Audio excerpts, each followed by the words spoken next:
আসসালামু আলাইকুম রহমতুল্লাহ। সকলে কেমন আছেন? আশা করি আল্লাহ তাআলার অশেষ রহমতে খুবই ভালো আছেন। আর আল্লাহ তাআলার দরবারে ফরিয়াদ করি সকলেই যেন ভালো থাকেন, সকলকে যেন আল্লাহ রাব্বুল আলামিন সকল রকমের বিপদ আপদ থেকে হেফাজত করেন, সকলকে যেন সকল রকমের বালা মুসিবত থেকে আল্লাহ তাআলা রক্ষা করেন। এই কামনা করি আমি আজকের আলোচনা সামনের দিকে চলে যাচ্ছি। তবে আলোচনা যাওয়ার পূর্বে মহান আল্লাহ তাআলার দরবারে অজস্র অগণিত শুকরিয়া, বেগৈরি হিসাব সংখ্যক শুকরিয়া যে মহান রব্বুল আলামিন এত নেয়ামত রাজি দান করেছেন। এই নেয়ামতের হিসাব গণনা করে আমি কেন পৃথিবীর বুকে এমন কোনো মানুষের পক্ষে সম্ভব নয়, কোনো মানুষের পক্ষে সম্ভব নয়। আল্লাহ রাব্বুল আলামিন এত নেয়ামত রাজি দান করেছেন, এত নেয়ামত আল্লাহ রাব্বুল আলামিন দান করেছেন যে কোনো মানুষের পক্ষে সম্ভব নয় যে আল্লাহ রাব্বুল আলামিনের এই নেয়ামতের শুকর আদায় করার জন্য। তো যাই হোক, আজকের যে মূল আলোচনা হলো যে আমরা যখন কোনো সফরে আমরা একত্রিত অনেকজন লোক যাই, ওই সফর ভঙ্গ করে কেউ যদি চলে আসেন তার কি পরিণত হতে পারে এই বিষয় নিয়ে, অর্থাৎ সংগঠন, যে আমরা সংগঠন তৈরি করি একটা, এই সবাই মিলে একটা ঐক্যমত তৈরি করি, মাশওয়ারা করে যে একটা মুজাহাদা করে বা মাশওয়ারা করে যে আমরা একটা দল তৈরি করি, ওই দল থেকে কেউ যদি ছিন্ন বিচ্ছিন্ন হয়ে যায় এবং ওই দলের ফজিলত কি, এবং ওই দল থেকে যদি কেউ ছিন্ন ভিন্ন হয়ে যায়, তাহলে আল্লাহ রাব্বুল আলামিন পবিত্র কালামুল্লাহ শরীফের সূরাতুল আলী ইমরানের 103 নম্বর আয়াতে বলেন, ওয়াতাসিমু বিহাবিলিল্লাহ,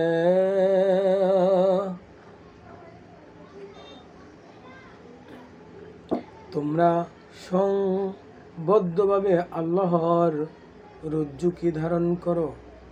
তোমরা সংবদ্ধভাবে হয়ে দল গঠন করে তোমরা আল্লাহ তাআলার রজ্জুকে ধারণ করো এবং পরস্পর বিচ্ছিন্ন হইও না, আলাদা আলাদা বিভক্ত তোমরা হইও না। এই বিষয় সম্পর্কে শুধু কুরআনুল কারীমের এই আয়াতে নয়, আল্লাহ রাব্বুল আলামিন এই বিষয় সম্পর্কে কুরআনুল কারীমের সূরাতুল আস-সাফফাতির 4 নম্বর আয়াতে বলেন, ইন্নাল্লাহা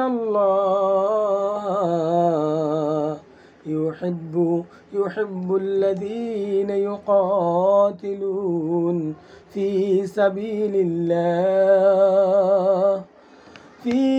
সাবিলিল্লাহি সাফফান কান্নাহুম আল্লাহ রাব্বুল আলামিন এই আয়াতের ভিতরে ঘোষণা করে দিয়েছেন, ইন্নাল্লাহ, নিশ্চয়ই আমি আল্লাহ ওই সব লোকদেরকে পছন্দ করেন, ওই সব লোকদেরকে পছন্দ করি যারা আমি আল্লাহর পথে এমনভাবে কদাবন্দি বা কাতার বন্দি হয়ে লড়াই করে যেন তারা সীসা গলানো মজবুত দেওয়াল। অর্থাৎ কেউ যদি একত্রে যুদ্ধ করতে যায়, ওই যুদ্ধের ময়দান থেকে কেউ যদি পলায়ন করে, তার বিষয়ে আল্লাহ রাব্বুল আলামিন বলেছেন এবং বলেছেন, কেউ যদি ওই যুদ্ধের ময়দানে যুদ্ধ করতে করতে অথবা দেশ রক্ষা করতে করতে অথবা ইসলামকে প্রতিষ্ঠিত করার লক্ষ্যে যদি কেউ একত্রে দলবদ্ধ হয়ে মৃত্যুবরণ করে, তাহলে তার একমাত্র মৃত্যুই বাধা থাকবে জান্নাতে যাওয়ার। শুধু তাই নয়, এ প্রসঙ্গে আল্লাহ রাব্বুল আলামিন পবিত্র কালামুল্লাহ শরীফের সূরাতুল আলী ইমরানের 105 নম্বর আয়াত বলে দিয়েছেন, তোমরা যেন ওই লোকদের মতো হইও না, তোমরা কিন্তু ওই লোকদের মতো হইয়া যাইও না যারা বহু দলে ভাগ হয়ে গিয়েছে এবং অন্তর স্পষ্ট হেদায়েত পাওয়ার পরও যারা মতভেদে লিপ্ত হয়েছে, যারা এমন আচরণ করেছে, তারা কঠিন থেকে কঠিন শাস্তি তাদের জন্য রাখা হয়েছে। সূরাতুল আলী ইমরানের ভিতর, অর্থাৎ যারা নাকি বিভিন্ন দল, যারা নাকি বলে আরে আমরা তো এটা তো যাওয়া লাগে, না গেলে না হয়, আমার জন্য কি আর মন থেকে গেছে, আমি তো প্রকৃতপক্ষে অমুক দল, এরকম বলে থাকে। যারা নাকি এই দলের সাথেও থাকে, ওই দলের সাথে থাকে, মুনাফিক। এই জন্য আল্লাহ রাব্বুল আলামিন তাদের জন্য কঠিন থেকে কঠিন শাস্তি নির্ধারণ করে রেখেছেন। এটা কুরআনুল কারীমের সূরাতুল আলী ইমরানের 105 নম্বর আয়াতের ভিতরে ঘোষণা করে দিয়েছেন। শুধু তাই নয়, ও আমার প্রাণের ভাইয়েরা, ভালোভাবে শুনে নেন যে আল্লাহ রাব্বুল আলামিন কুরআনুল কারীমের অনেকগুলো সূরার ভিতর এর সম্পর্কে ঘোষণা করে দিয়েছেন। আমি সংক্ষেপে এগুলো আলোচনা করে দিচ্ছি, কারণ দীর্ঘ আলোচনা আপনারা শুনতে চান না, দেখতেও চান না, বা আপনারা মনোযোগ সহকারে শুনেন না, কিন্তু যাদের প্রয়োজন তারা কিন্তু ভালোভাবে শুনে নেন। আমি আজকে বলে দিচ্ছি এই দলবদ্ধভাবে দল ভেঙে যাওয়ার ফজিলত কি, দল ভেঙে যাওয়ার গুনাহ কি, এবং দলের সাথে থেকে মৃত্যুবরণ করলে তার ফজিলত কি, দলের সঙ্গে থাকার ফজিলত কি, এসব বিষয় নিয়ে আল্লাহ রাব্বুল আলামিন কুরআনুল কারীমের সূরাতুল আলী ইমরানের এর 101 নম্বর আয়াত, 103 নম্বর আয়াতে ঘোষণা করে দিয়েছেন। সূরাতুন নিসার 146 নম্বর আয়াত এবং 175 নম্বর আয়াতেও আল্লাহ রাব্বুল আলামিন যুদ্ধের ময়দান থেকে অথবা কোনো ইসলামকে প্রতিষ্ঠিত করার জন্য দল গঠন করা হয়েছে, ওই দল থেকে যদি কেউ বিলুপ্ত হয়ে যায় অথবা মুনাফিকি করে, এই দলের সাথেও থাকে, অন্য দলের সাথেও থাকে, তাদের পরিণত কি হবে? সূরাতুত তাওবার 71 নম্বর আয়াতে আল্লাহ রাব্বুল আলামিন এরকম ঘোষণা করে দিয়েছেন। শুধু তাই নয়, সূরাতুল হজ এর 78 নম্বর আয়াতে ঘোষণা করে দিয়েছেন। সূরাতুল আহজাব এর 30 নম্বর আয়াতে আল্লাহ রাব্বুল আলামিন ঘোষণা করে দিয়েছেন। সূরাতুশ শুআরা এর 13 নম্বর আয়াতে আল্লাহ রাব্বুল আলামিন এই দল ভেঙে যাওয়ার কি গুনাহ হবে, দল ভেঙে গেলে তার পরিণত কি হবে, এই বিষয় সম্পর্কে ঘোষণা করে দিয়েছেন।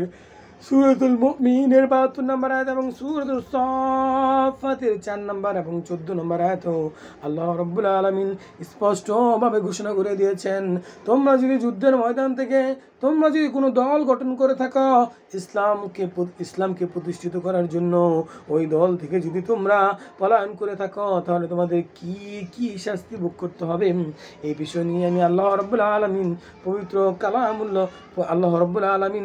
কালামুল্লাহ শরীফের মধ্যে ঘোষণা করে দিয়েছেন।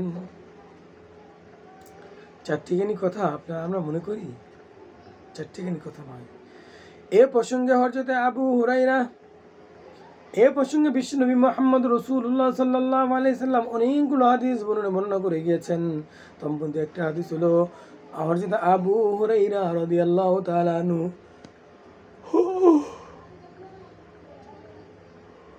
বর্ণনা করেছেন। তিনি বলেছেন, বিশ্বনবী মুহাম্মদ রাসূলুল্লাহ সাল্লাল্লাহু আলাইহি সাল্লাম বলেছেন, যখন তোমাদের মধ্যে কোনো 3 জন ব্যক্তি সফরে থাকো, তখন যেন একজনকে আমির বানিয়ে নেয়। যখন তোমরা কমপক্ষে 3 জন লোক সফরে থাকো, তখন যেন একজন লোককে আমির বানিয়ে নেয়।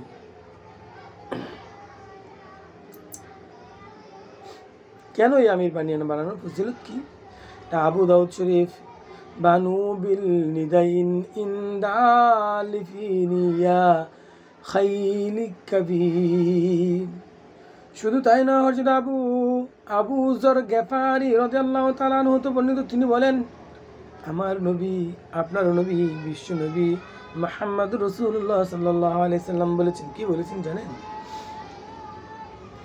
যে সংগঠন থেকে এক বিঘত পরিমাণ, এক বিঘ মানে এই যে আমরা যে আধা হাত বলি, এটা এক বিঘা পরিমাণ, এক বিগত পরিমাণ বিচ্ছিন্ন হয়ে গেল, সে তার গাড় থেকে ইসলামের রশি খুলে ফেলল।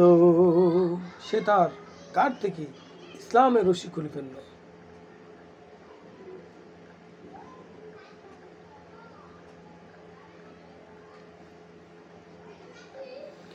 এ প্রসঙ্গে হযরত আবু হাসিসুল আশআরি থেকে বর্ণিত, তিনি বলেন, নবী করিম সাল্লাল্লাহু আলাইহি সাল্লাম বলেছেন, আমি তোমাদেরকে 5টি বিষয়ের দিকে নির্দেশ দিচ্ছি, যেগুলোর ব্যাপারে আল্লাহ তাআলা আমাকে নির্দেশ দিয়েছে।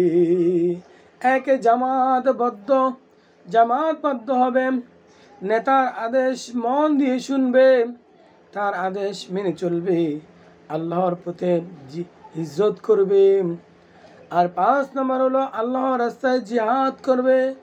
আর তোমাদের মধ্যে হতে যে সংগঠন হতে এক বিগত পরিমাণ দূরে সরে গেল, সে তার গর্দান থেকে ইসলামের রশি খুলে ফেলল। তবে যদি ফিরে আসে তা ভিন্ন কথা। আর যে বিগত জাহিলিয়াতের দিকে আহ্বান জানায়, সে জাহান্নামী।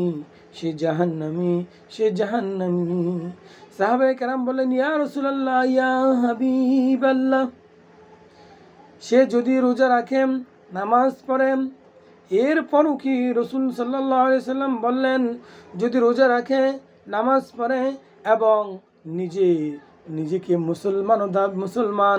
মুসলমানও বলে দাবি করে, এইরূপ হলো তাকে জাহান্নামে দেওয়া হবে। তবে তোমরা মুসলমানদের ডাকো যেভাবে তিনি তাদের নামকরণ করেছেন, মুসলিম, মুমিন এবং আল্লাহর বান্দা হিসাবে। মুসনাদ আহমদ এই শরীফের 16,542 নম্বর হাদিসে কত কঠিন কথা বলেছেন, আপনারা লক্ষ্য করেছেন? বিশ্বনবী মুহাম্মদুর রাসূলুল্লাহ সাল্লাল্লাহু আলাইহি সাল্লাম বলে গিয়েছেন, তোমাদের জন্য আল্লাহ রাব্বুল আলামিন 5টি বিষয়ের জন্য আমি রাসূলকে নির্দেশ দিয়ে গেছেন। আর এগুলো আমি আল্লাহ তাআলার কাছ থেকে পেয়েছি। 1 নম্বর, যখন তোমরা সফরে থাকবা বা কোথাও থাকবা বা যুদ্ধের ময়দানে থাকবা বা কোথাও সফর করবা বা কোনো একটা বিষয়ে তোমরা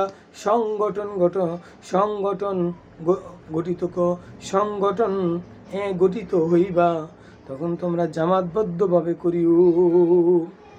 আর যিনি নেতা হবে, আমির হবেন, ওই আমিরের আদেশ কড়াই গণ্ডাই তুমি মানিবে, আর তার আদেশ অবশ্যই মেনে চলবে। আর আল্লাহর পথে হিজরত করবে, আর আল্লাহর রাস্তায় জিহাদ করবে। আর তোমাদের মধ্যে হতে যে সংগঠন হতে 1 বিঘা পরিমাণ দূরে চলে গেছে, তার কাছ থেকে তার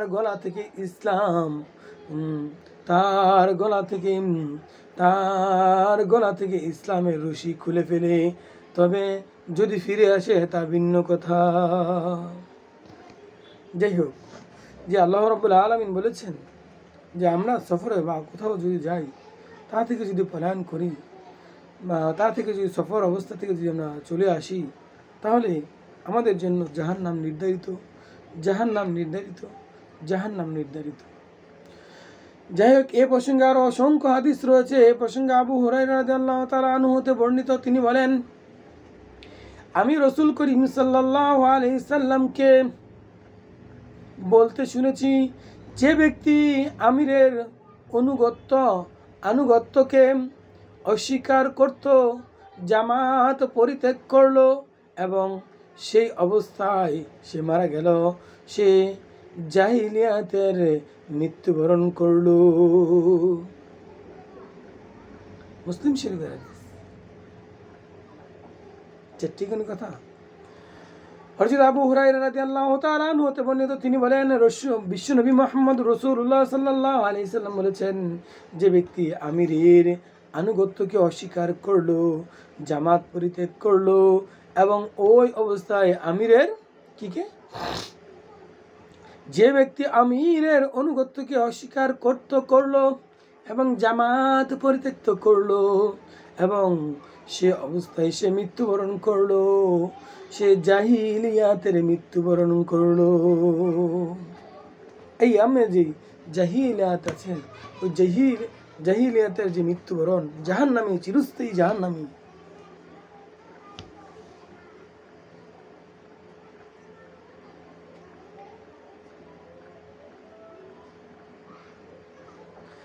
যাই হোক, আল্লাহ রাব্বুল আলামিন আজকের যে আলোচনা করলাম, এই আলোচনা আমি নিজে এবং আপনাদের সকলকে যেন আমল করার তৌফিক দান করেন। আলোচনার সামনের দিকে যাচ্ছি না, তবে ভাই একটা অনুরোধ করব, যখন আমরা কোনো দলে বা সংগঠনে বা কোনো জামাতে হয়ে কোথাও সফর করব, ওই জামাত থেকে যদি আপনি একা চিত্তে পরিত্যক্ত করে চলে আসেন, তাহলে খোদার কসম করে বলছি আপনার উপর গজব অবধারিত হবে। তাই আলোচনার সামনের দিকে যাচ্ছি না, সকলের ইহলৌকিক সকল ধরনের মঙ্গল এবং পরলৌকিক সকল ধরনের মঙ্গল কামনা করেই আমি আজকের আলোচনা থেকে বিদায় নিচ্ছি। তবে বিদায় নেওয়ার আগে বিশেষভাবে একটা কথা বলে দিচ্ছি, ও আমার প্রাণের ভাইয়েরা, ও আমার প্রাণের বোনেরা, যারা নাকি আজকের এই আমার আলোচনাটি শুনলেন, তাদের কাছে একটা দায়িত্ব রেখে যাচ্ছি। আমি হয়তো একদিন এই পৃথিবীর বুকে থাকবো না। আমার আলোচনা এই পৃথিবী যেই কদিন থাকে, যেই কদিন আধুনিক প্রযুক্তি থাকে, খোদার কসম যেই কদিন এই আধুনিক প্রযুক্তি থাকে, এই আলোচনা থেকে যাবে, কিয়ামত পর্যন্তই থাকবে আশা করছি।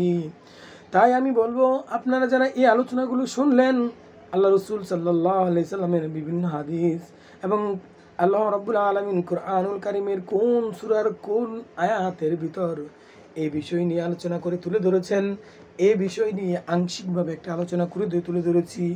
আমি যে সূরাতুন নিসার 101 নম্বর আয়াতের ভিতর, 105 নম্বর আয়াতের ভিতর এরকমের যত একটা আয়াতের যদি মোটামুটি ব্যাখ্যা করতে চাই, ঘন্টার পর ঘন্টা চলে যাবে। তাই আমার এই সংক্ষিপ্ত আলোচনা তো এটা চলে গেল, কিন্তু আল্লাহ যদি তৌফিক দান করেন, এক একটা আয়াতের বিস্তারিত আলোচনা আমি ইনশাল্লাহ তুলে ধরবো। তাই আমি বলছি, আমার যে আলোচনাগুলো আপনারা শুনলেন, আপনাদের কাছে একটা দায়িত্ব রেখে গেছি। যদি আপনাদের বিন্দু পরিমাণে যারা পরিমাণ উপকৃত হয়ে থাকে, তাহলে আপনারা একটা কমেন্ট করতে ভুলবেন না। যে কমেন্টে জানাবেন আলহামদুলিল্লাহ, যা ভালো লাগে তাই লিখবেন। আরও একটা দায়িত্ব আমি আপনাদের উপর রেখে যাচ্ছি, যারা আজকের আলোচনা শুনছেন, যারা নাকি নিজেকে মুসলমান, আপনার বন্ধু বান্ধব যারা প্রতিবেশী রয়েছে, আত্মীয় স্বজন রয়েছে, তাদের সাথে কিন্তু শেয়ার করতে ভুলবেন না। এই দায়িত্বটা আমি আপনাদের উপর রেখে যাচ্ছি। সকল ধরনের মঙ্গল কামনা করেই আমি আজকের এই আলোচনা থেকে বিদায় নিচ্ছি। আসসালামু আলাইকুম ওয়া রাহমাতুল্লাহি ওয়া বারাকাতুহু।